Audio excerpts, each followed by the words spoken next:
हल्का सा रिकैप, आयत नंबर 49 से 59 तक, 49 से 59 तक।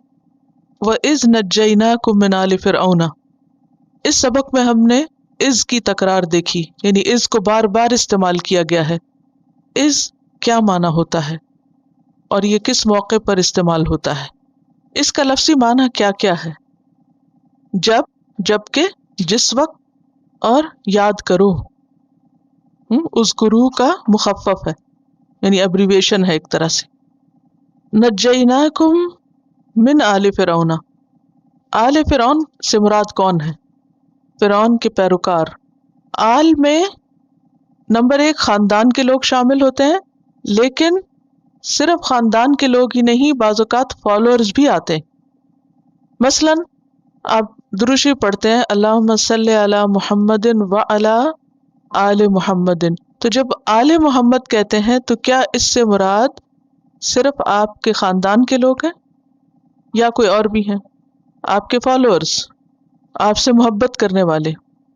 सिर्फ उम्मत में से होना काफी नहीं, जब तक के इत्तिबा ना हो, फॉलो ना किया जाए, साथ ना दिया जाए। यसूमुनकुम सुअल अज़ाब, वो तुमको बुरा अजाब चखाते थे। क्या था वो अजाब जिसकी तरफ इशारा है? एक माना तो यही है कि उसकी तफसील है युज़ब्बिहून अब्नाअकुम, लेकिन जैसा कि मैंने अर्ज किया था कि सूरत इब्राहीम में यसूमुनकुम सुअल अज़ाब व युज़ब्बिहून वाव के साथ उसको अलग कर दिया गया है, तो उस सूरत में फिर यसूमुनकुम सुअल अज़ाब में क्या चीजें शामिल हैं? आले फिरौन ने बनी इसराइल को गुलाम बना लिया था और उनसे सख्त मशक्कत का काम लेते थे, उनके कोई हुकूक न थे, उन पर हर तरह के जुल्म सितम होते थे। तो यहाँ मुराद सू अल अज़ाब में वो तमाम चीजें शामिल हैं। सू का लफ्सी माना क्या बताया था, जरा अपने नोट्स निकालिए और उसमें देखिए।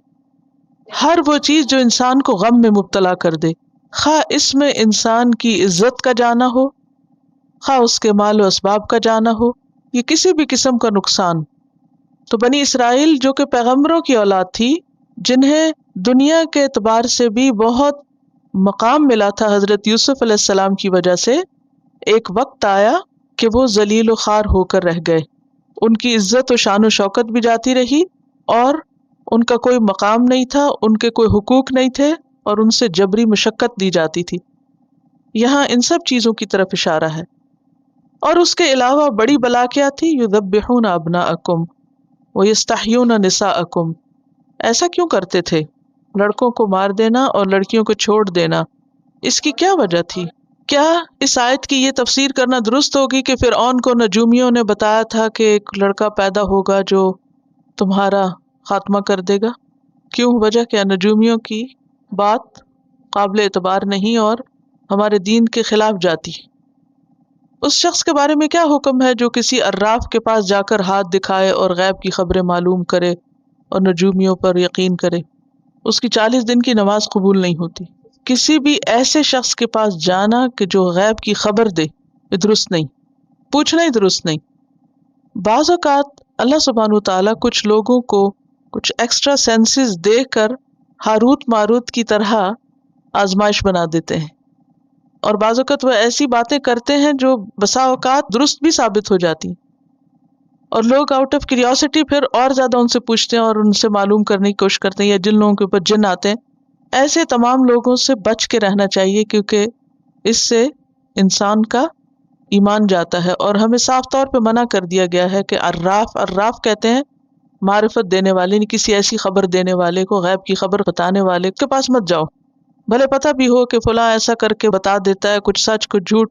जैसे काहिन, दौरे जाहिलियत में भी काहिन हुआ करते थे, और वो काहिन क्या करते थे, उनके जन्नात के साथ ताल्लुक होते थे, और वो जन्नात आसमान पे जाते और वहां से फरिश्तों की बातें कुछ न कुछ सुन गुन करके नीचे आते और कुछ बताते, और उसमें वो एक में 100 झूठी बातें मिला के लोगों के अंदर मशहूर कर देते, क्योंकि एक बात कोई सच निकल आती तो वो 100 झूठी बातों को भी मान लेते।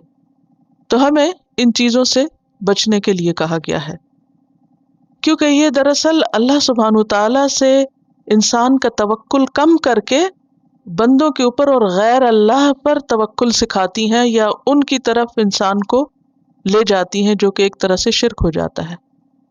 तो इय्याका नअबुदु का क्या मतलब है? सिर्फ तेरी इबादत, और उसमें सबसे ज्यादा क्या होना चाहिए? इय्याक नस्तईन। जब भी कोई मुश्किल पेश आए, مثلا कोई चीज खो गई या कोई मुसीबत आ गई, तो बजाय किसी नजूमी के पास जाने के क्या करना चाहिए, आप अल्लाह से दुआ मांगे। आप पढ़ेंगे मूसा अलैहिस्सलाम ने अपने रब से दुआ की, अल्लाह ने पत्थर में से पानी निकाल दिया। तो अल्लाह ताला दुआएं सुनते हैं, लेकिन जब इंसान अल्लाह को छोड़कर बंदों की तरफ चल पड़ता है कि ये मेरी मुश्किल आसान कर देगा, तो इससे इंसान का ईमान और अकीदा कमजोर हो जाता है, और जो वो कमजोर होता है इंसान शैतान के ट्रैप में आ जाता है, और फिर बिल आखिर शैतान जो खुला दुश्मन है वो इंसान को शिर्क में मुब्तला करके छोड़ता है। वफी ज़ालिकुम बलाउम मिर रब्बिकुम अजीम। इससे कौन सी बात हमें मालूम होती है, कोई आजमाइश या कोई तकलीफ जो भी आती है वो दरअसल अल्लाह के इज़्न से आती है। जब तक अल्लाह का इज़्न न हो कोई किसी को नुकसान नहीं दे सकता। व इस फ़रक़ना बिकुमुल बहरा व अंजयनाकुम व अग़रक़ना आला फ़िरऔना व अंतुम तंज़ुरून। इस आयत से आपने क्या सबक सीखा? अल्लाह सुब्हानहू तआला ही की तरफ से आजमाइश आती है, और आजमाइश दूर कौन करता है? वो भी अल्लाह ही दूर करता है। और जब अल्लाह ताला किसी की तकलीफ दूर करना चाहे तो वो ऐसे असबाब पैदा कर देता है कि जो इंसान की अक्ल से बाला होते हैं। और किस तरह बनी इसराइल को एक नहीं दो नहीं लाखों की तादाद में इन लोगों को किस तरह अल्लाह ने फिरौन के जुल्म और सितम से मूसा अलैहिस्सलाम के जरिए निजात दी, और किस तरह समुंदर का रास्ता उनके लिए साफ कर दिया।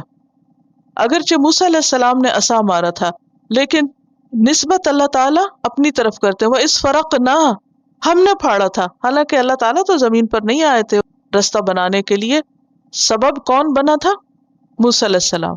तो यहाँ एक अहम बात याद रखिए कि जो कुछ भी इंसान को मिलता है उसमें कोई इंसान या कोई चीज सबब तो बन जाती है, लेकिन वो होता दरअसल अल्लाह ही की तरफ से है। यानी सबब इख्तियार करना, किसी जरिए को इख्तियार करना, कोई इसमें बुराई नहीं, लेकिन सबब पर भरोसा करके बैठ जाना कि बस इसी से ही काम चलेगा, ये गलत है। सबब इख्तियार करना चाहिए, लेकिन दिल में यकीन क्या होना चाहिए कि ये सबब भी दरअसल अल्लाह ने बनाया है। وَإِذْ نَجَّيْنَاكُمْ مِنْ آلِ فِرْعَوْنَ يَسُومُونَكُمْ سُوءَ